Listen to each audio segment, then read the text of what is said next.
is from Kirsty, who's from the girls' school, and Kirsty's going to be talking about what to do when students say, "I don't know." And just again, a little bit of experience from me in terms of stuck students. One of the things I used to do in the classroom was to use the idea of ask three before me. I'm sure many of you have something similar in your classroom. But from a computer science perspective, it was really asking them to look at what are their previous solutions, what are their previous working bits of code, what do they do, how did they work, are there any clues to solve the problem that you're working on in that previous bit of code that you're looking at. Then to use snippets of code libraries that they can find on the internet or documentation to help them to get the right syntax when they're coding. But obviously, they have to provide the supporting evidence for that. They can't just use a code snippet from elsewhere without showing that they understand it. And then finally, the idea of peer review. So, getting another student to look at their code or looking at another student's code and getting ideas from that before finally, if they can't solve the problem still, turning to the teacher. And things like this book, 101 Python Challenges, giving challenges to students for them to solve, and hopefully they solve it, before they have to ask for help. But that's the idea, giving them those 3 steps to scaffold how they should behave, how they should act when they get stuck. And that's what the next presentation is about, is what to do when students say that they don't know. Good afternoon, everyone. I'm Kirsty Gillingham, English teacher here at Woolwich Poly for Girls. And in terms of exploring active classrooms, today I'm going to briefly explore some of the different ways in which we might respond to students saying, "I don't know." As there will be times when, despite our best questioning efforts, a child will respond with this or even just a shrug of the shoulders. In these moments, it can be very tempting to pass over to another student who's champing at the bit to answer. But if we let a student off the hook too easily, we're subtly communicating the message that it's okay to not try. As Dylan Williams says, we can't let this be the end of the conversation. From personal experience, this can be really tricky. We can become caught in a standoff, this high stakes atmosphere. And our high expectations must include that we expect students to attempt to answer questions even when they're not sure, and that everyone's required to do some hard thinking. And we want to build their confidence and support them in giving good answers. We've only got a short time to explore this today, but however we tackle "I don't know," and this will depend on all kinds of information we have in the moment, it is really important that we do tackle it. So one of my favourite learning and teaching books is Making Every Lesson Count, and it's got a fantastic chapter on questioning, and there's a particular section on dealing with "I don't know," which is titled Rousing the Dead.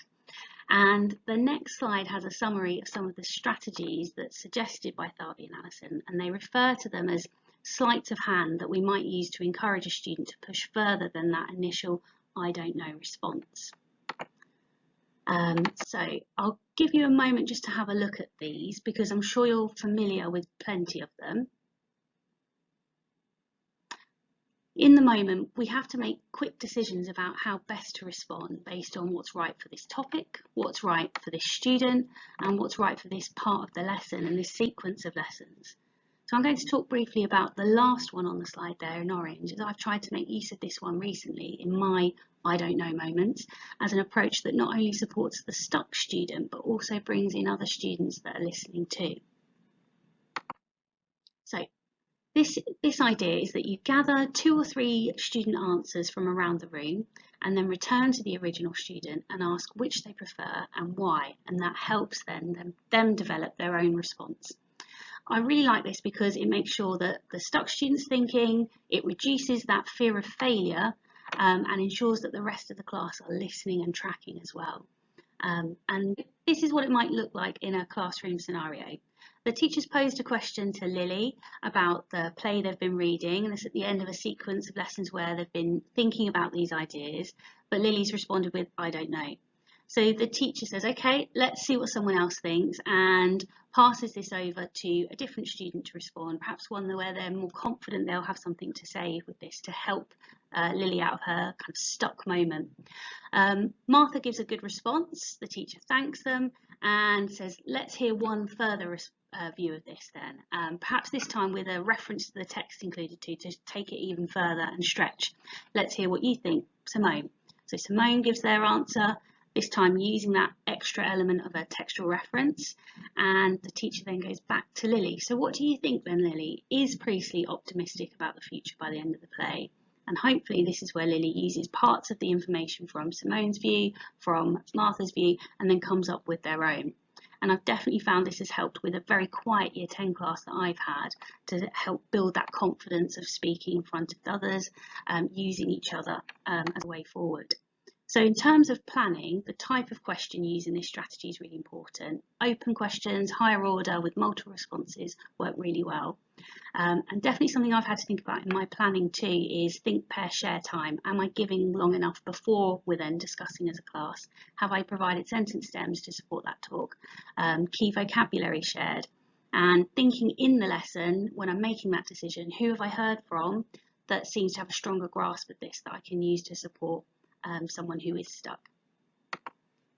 And all of that kind of leads to our class discussions. What we're aiming for is this spirit of exchange that supports the least confident pupils to participate and allows more confident students to feel stretched as well, which is kind of why I like this strategy in particular.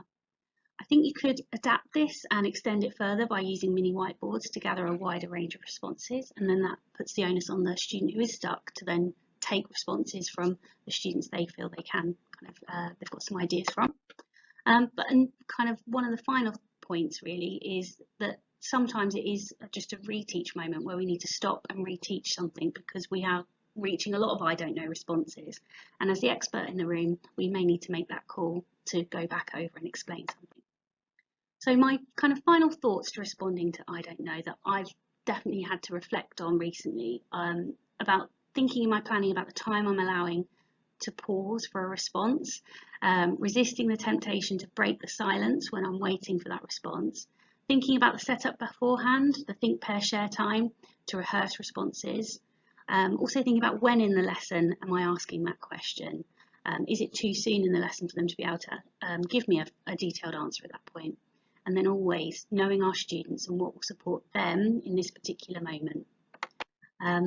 So finally, there is no magic silver bullet to help ensure that students are cognitively active in our classroom, but creating a culture of participation alongside some of these strategies can help improve their confidence when they are participating. I've left a great video link there with Dylan William exploring this further, called Don't Let Don't Know Be the End of the Conversation, as well as the book I mentioned too.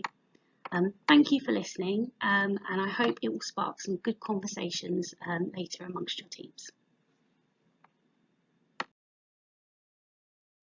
There we are. Thank you to Kirsty for that. And actually, she mentioned their discussion in your teams, and that is what we are going to move on to next.